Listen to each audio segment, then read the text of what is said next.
One of the saddest days of my life, one of my two sons went to county jail for being drunk and intoxicated and fighting, and they were thrown in the same bloody cell block that I was in 30 years before. It broke my heart.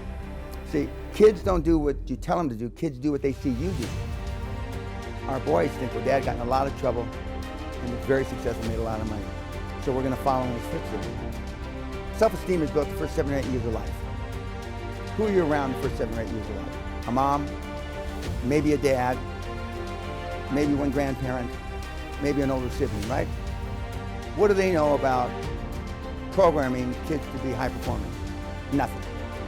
They teach you to love, they may teach you some religion, but if love and religion got the job done, we wouldn't have all the problems we've got.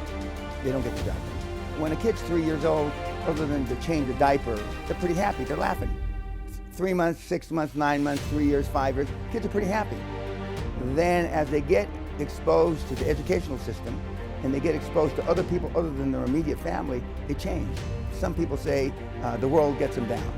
Once you're a teenager and older, you're the average of the 5 or 6 buddies that you hang with.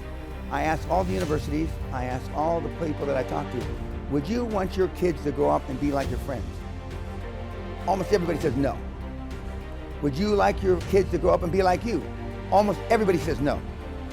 Would you like your kids to grow up and be like your parents? Almost everybody says no. Now, if they're saying they don't want you to be like them, they don't want their kids to be like their parents, what is that telling you?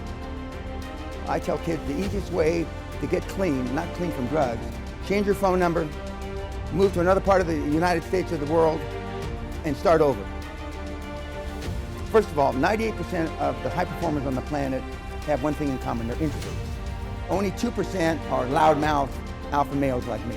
Both the introverts and alpha males focus obsession, like OCD.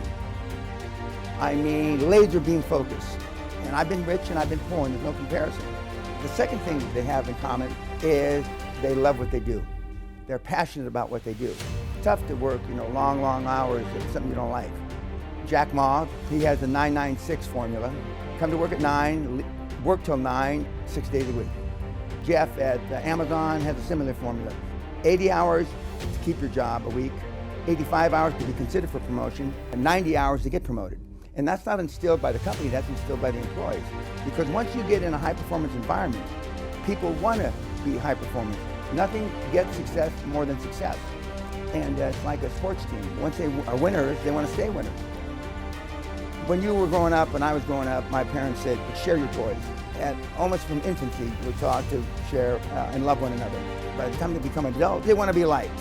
Because they want to fit in, they are pleasers. The high performance people that you read about aren't pleasers. They may be introverts. They may not be extroverts and alpha males like me, but they're not pleasers. Bill Gates is not a pleaser. And Bill Gates, if you knew him in business, is selfish.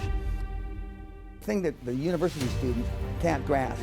When you go back to Henry Ford, Steve Jobs, Rockefeller, Andrew Carnegie, Elon Musk, Ma from Alibaba, they all have one characteristic, is that they're tough as nails. You can be tough as nails and still be an introvert. They are tough. They know how to make hard decisions. They're not interested in what other people think. I knew Steve briefly before he got sick, and you never could confuse him with the facts. It was his way or the highway. And almost all the high performers that I've had the privilege of being around all over the world, it's their way or the highway.